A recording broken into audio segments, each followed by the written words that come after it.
Are you spending your money on the things that bring you joy? Being good with money and building wealth doesn't mean that you have to be frugal or avoid spending money. In fact, a solid wealth plan allows you to do both. So today, we're going to be talking about our best and worst purchases of 2020. Hi, I'm Joseph. And I'm Tasha with One Big Happy Life, where we help you find balance, build wealth, and live happy. Everything that you need to create the life that you want. As 2020 is finally coming to a close, it's the perfect time to reflect on how the last year went and think about the future, as well as start working on your one-year spending plan for 2021.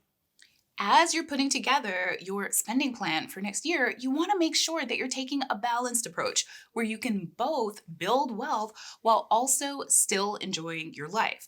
But finding that right balance isn't always easy. And that's why I created the Financial Freedom Blueprint. It's a free guide that walks you through the essential decisions that you need to make as you create your personal plan for building wealth. You can get your copy over at onebighappylife.com/blueprint.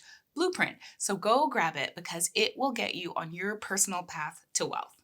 Remember, there are 3 things that your money should be doing for you.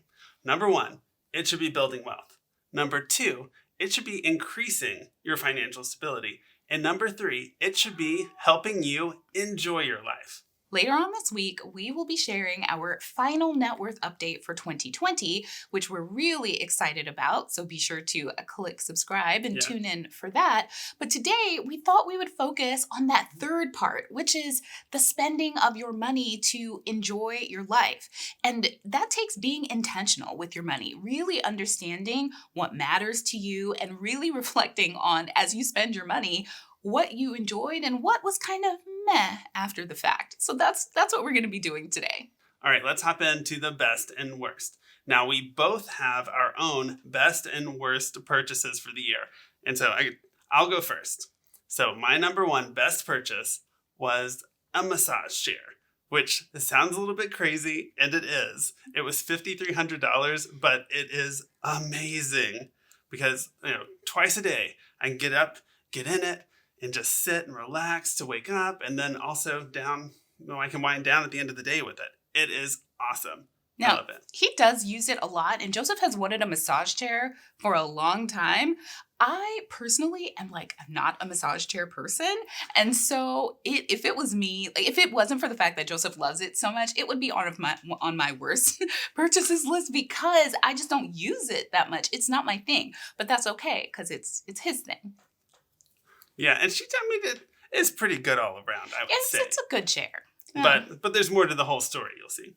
One of my best purchases from 2020, and it's kind of like an hour thing, is our bathroom renovation. So, which cost $11,000, and it was so worth it. When we bought this house, we had a list of priorities, one of them being an amazing master bath. I kind of felt like that was number 1, right? That was number 1. That was number 1. We each had our own list, and that was number 1 for on both of our lists. And then what's the one thing this house did not have? An amazing master bath. It was actually pretty crappy. And so we finally, after 5.5 years of living in this house, went ahead and updated our master bath. It is amazing. It was a complete gut job and it's beautiful. So I love it every day. I walk into it and I feel really good. I finally can take soaking tub baths now because we used to have this little baby tub that was 12 inches deep. And now we have the deepest standard tub that I could find, which is just incredible. So I take multiple baths. And in fact, my Christmas this year was spa themed because they got me a whole bunch of bath salts and bath bombs and bath pillows and a bath tray. It's awesome. So money well spent. I will say that it was challenging to spend for this bathroom because it felt very indulgent. I designed the bathroom, right? Joseph just agreed that yes, we were going to do the bathroom. Smile and nod. Yeah, yes, but I designed it, everything in it, and it is exactly what I wanted. So everything in it was exactly what I wanted, and it felt a little odd to splurge quite that much, but I'm glad that I did it because every day when we walk in there, it just feels incredible. Second best purchase for me was a subscription to Formula One TV, which I found on, I think it was a Facebook ad. I'd been curious about Formula One since Netflix did their Drive to Survive special. And so I've been watching that and I'm like, oh, great. Formula One TV, only $80. Did it. And now I am so into Formula One after watching some of the races. And I just cannot wait until next season to start. So into it that he put the Formula One game on his Christmas list and a steering wheel and shifters. And so now he has a whole like amateur driving rig thing that he does. So I guess we're like a Formula One family now. All right, so my second best thing is actually not something that I bought for myself. It was something that Joseph bought for me, which is he got me a Dyson hair dryer. And it is amazing. It dries my hair much faster than any other dryer I've ever used and at a much lower heat setting because the heat and the speed of the fan are separate. I can keep the heat all the way down on low and just bump up the speed of the fan.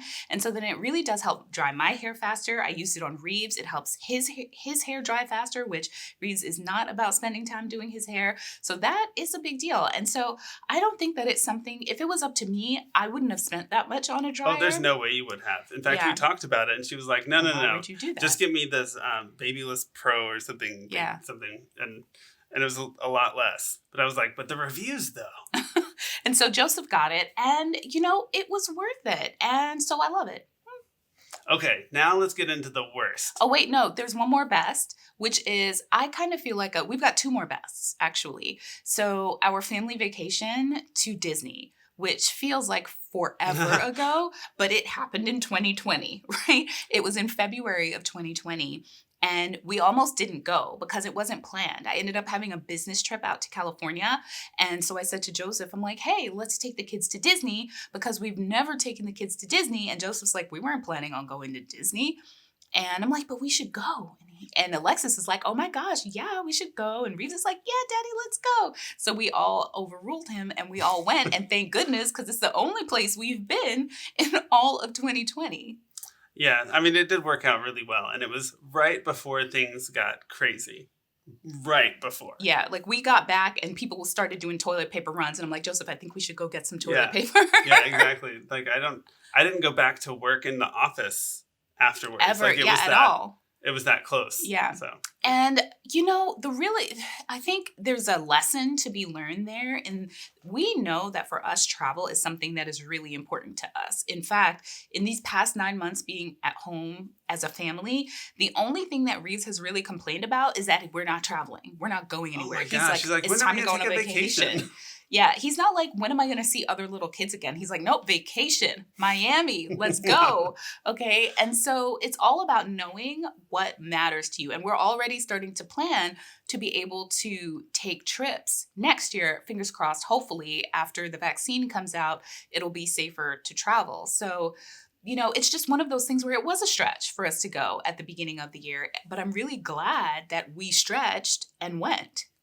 Okay, I think there's another one that you wanted to mention. Another one that we're really surprised about. We kind of tried just kind of as a fluke. I tried it with Reeves, Stitch Fix, which is a subscription service where they have a stylist that picks out some clothes and sends you a box every month or every so often. We tried it with Reeves because we couldn't get out to the stores or didn't have time to do it. And it was really good. And he says we, but it was actually him. He decided Stitch Fix. I was skeptical. I'm like, what is this thing? But Joseph loves getting boxes of things in the mail. So you did Trunk Club. Well, yeah, what else way did you back do? I tried that. And then it was like what was that? Loot Crate. Which is a gaming, stuff. Meanwhile, I'm like, Joseph, please stop bringing more things into this house. So I quit that. Trunk Club didn't quite grasp my essence, so I didn't do that. And now there are a bunch of others that do this kind of thing. Stitch Fix is one, and it worked really well for Reeves because it got him clothing that from stores that we would not normally go to or even have heard of, and so now he's more unique in his styling, and he has a very particular way of styling himself, and so it worked out really well. Oh my gosh, it's adorable. Just the cutest little things, even down to the PJs. I'm kind of mad though, because in the box that he got right after Christmas, he got some shark house slippers, and I had just bought him some deer house slippers. And so you know what happened. He totally rejected my deer slippers, but bunny slippers. They were bunny slippers. And now he's only wearing the shark slippers. But that's just a testament to how good Stitch Fix is, because I couldn't find shark slippers. I would have. They're clearly more Reeves. I got him an alligator robe though. So that he likes. But yeah, Stitch Fix was so good, both for Reeves and then Joseph got a Stitch Fix. So this is from Stitch Fix. And yeah, so then same kind of thing. I'm able to tell the stylist a whole bunch of stuff and how things fit, and then like they've been able to cater that to me because I know they just nailed it with you and Reeves. But so I'm like, all right, cool. I'm gonna get a Stitch Fix. And so I got my Stitch Fix, and the only thing I kept were these earrings. But it's the first run. Sometimes you could expect that that's going to be a little rough, and then you give them some feedback, and then... But here's what I will say. Everything fit, right? It's just like the colors were a little off. The style was a little off. And so I sent it back, but I have high hopes that it's going to work out because they do have plenty of cute outfits. It's just a matter of finding a stylist that understands my style so that they send the right things. Okay, now let's move on to the worst, and we'll gloss over these because we don't need to focus on them. So I said that there was more to the story about the massage chair because it's our second massage chair this year. The first one was not nearly as good, and the real reason that I was reluctant to say, hey, we need to go ahead and send this back is that it's a huge hassle to send these things send them back because they weigh a lot. We had to have people come in to even bring it in because it's 250 pounds. And so I'm like, we have to get somebody to come in, then take it back out, ship it back to the place. And I was like, well, it's so much money. We definitely need to do this. And then they gave us a deal where it's like, well, if you upgrade to this other one, which is so much better, that they won't charge us more to come back and take the other one out and then ship us this new one. And I was like, all right, we'll do this. And then it turned out that it worked. Man, when Joseph decided to send the first chair back, I was like, yes, yes. Because the chair is also, I mean, they do their best, but they're not cute, right? There is no like Instagram-y cuteness about these chairs. So when he decided to send it back, I'm like, awesome. Also, the first chair was $4,500, so it wasn't cheap either. And then he's like, but then they said I could get this even better one at a super steep discount. And I'm like, okay. And so then it came, and it's way better. It is way better. And I will get into it now because it is better. So yeah, I think it's good that we did not keep that first one. Completely agree. So my worst purchase, bar none, in 2020 was an iPhone 12 Pro Max. And now, if you're an iPhone user, you're probably going to be like, gasped. What? Hold on. Give them a second to get their breath back. Yeah. No, it is no. It's not. Yeah, I tried to like it. I had it for about a month because there was this extended return period because of the holidays. So every day I tried to get used to the swiping, and I cannot get used to the choose your own adventure, how to get back. Like every app is different in terms of how you go back. I'm like, just give me a back button. The lack of a comma, the lack of an actual period on the keyboard, and having to maybe switch out and use either the Google board or Swift key. No, and then the phone being as expensive as it is compared to other phones on the market, that I believe that Android has a better user experience, and I don't use any of the Apple ecosystem. In fact, the only reason why I got the iPhone was because I wanted to get on this new social media app called Clubhouse, and it's only available on Apple. So that's why I got an iPhone versus other Android phones that we had been looking at, like a Note, or I even considered the Pixel 5. I probably won't get that. But all in all, it's a really expensive device. It's really heavy. I don't think that they really consider the user experience when they created that device. Like is there no comma on the keyboard? Like, if you're an iPhone user, comment down below. Tell me, look back at your text messages, look back at your social posts. Do you use a comma? Let me know, because I think that Apple is like trying to eliminate commas from social media. That's what I think. All right. moving on to my other worst purchase. And it was actually hard to figure out exactly what the worst thing, not because there were so many, but I felt like I did pretty good this year buying quality things that I was pleased with. But this added up to something that was terrible, which I've been purchasing way too many treats and snacks of like sweets, candies, cakes, cookies, and other kinds of snacks And we over have this gained a entire lot year. of weight. Yeah, so we figure at least $2,000 extra in groceries over the course of the year just from, I think it's since I'm ordering the groceries as opposed to walking through my normal habits. Yeah. It's like, oh yes, that thing is recommended. That's Yeah. something that I would like. Whereas and then I normally just keep going. we would never even go down a cookie aisle. We would never go down a chips aisle because that's not something that we would normally buy. But the number of chips and Newman's Own, like, I don't know, the Oreo looking Newman's Owns that we have eaten since the pandemic started, I tell you, like, so. Yeah, so I have certainly hurt us health-wise over the past year with some junk food. Which brings me to my next worst purchase, which was very much an impulse buy. And so basically, I was on Instagram. This is an Instagram made me do it. And I saw Tiffany Haddish had recently done this weight loss program by this company called 30-Day Transformation Team. And I'm like, well, what's this about? So I head to their website and I'm like, oh, they have customized programs, his and her programs that we could do together to lose some of that like extra quarantine comfort food sweets weight that we have put on. And so I bought it on a whim, and the experience has been pretty darn bad. Like, the custom plans are not custom plans, and it's just, they make you sign a non-disclosure, so I can't tell you exactly what the problems were. Oh my gosh, they did? do. Yeah. And I'm sure they do that on purpose, but it has been just a horrible experience. And so that was a huge waste. It was $500, which seemed very reasonable for a plan for the two of us to do together. Both of us customized. I was like, I'm going to be supportive, and of course we're going to do it together because that'd be fun.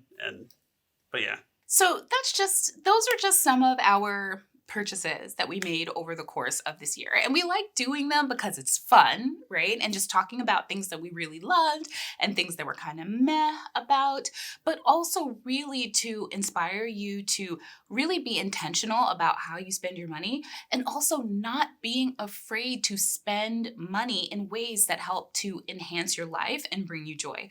Because you don't have to say no to everything that you love. You don't have to say no to lattes. You don't have to say no to eating out. It's just all about finding a good balance. And once you have a solid wealth plan in place where you know how much money you need to be investing every month to hit your minimum savings rate, so that you know that you're going to reach your financial freedom number when you want to, then you can feel confident to using your money to enjoy your life, to have more experiences, and yes, to buy things that increase your happiness, because things can increase your happiness just as much as experiences can, as long as they are both things that actually matter to you personally. All right, remember, head on over to onebighappylife.com/blueprint to get your free financial freedom blueprint. And let us know in the comments below what your biggest takeaway was from it. And we'll see you here later next week when we share our final net worth update for 2020. So we'll see you there. See you next time. Bye.